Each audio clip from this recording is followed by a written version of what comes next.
very strange way. Yes, arbitrary and vicious. Vicious, I should say. Yes. I mean, for you, I mean, just to give people an idea of your style, which I relish, you say, now put Cottontail aside, take a couple of decades to regain your breath and listen to John Coltrane subjecting some helpless standard to ritual murder. Yes. I said that, that's true. Yeah. I won't waste time trying to be funny about John Coltrane because Philip Larkin has already done it, lavishingly all his comic invention on the task of conveying his authentic rage. And you go on and on and on to talk about, you oppose Ben Webster, who's one of my very favorite musicians, to... I still think that Coltrane is the sonic equivalent of a toothache. And I'm sure some of his relatives are here. I've been warned always, especially in New York, to be very careful what you say about jazz men. Some of their relatives might be present.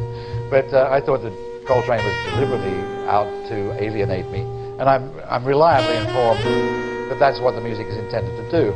You must be in no doubt. And you couldn't tap, you couldn't... No. Well, you can break a leg to it, but you can't tap your foot to it, And, but I offer no apologies because I'm thinking back to a time, and not too long ago, when there was a consensus about Coltrane as he was the acme of the art. He and Sonny Rollins and a whole gang of people that I could barely listen to, culminating in Archie Sheppard.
Larkin left British poetry sick and wheezing in the casualty ward of modern culture.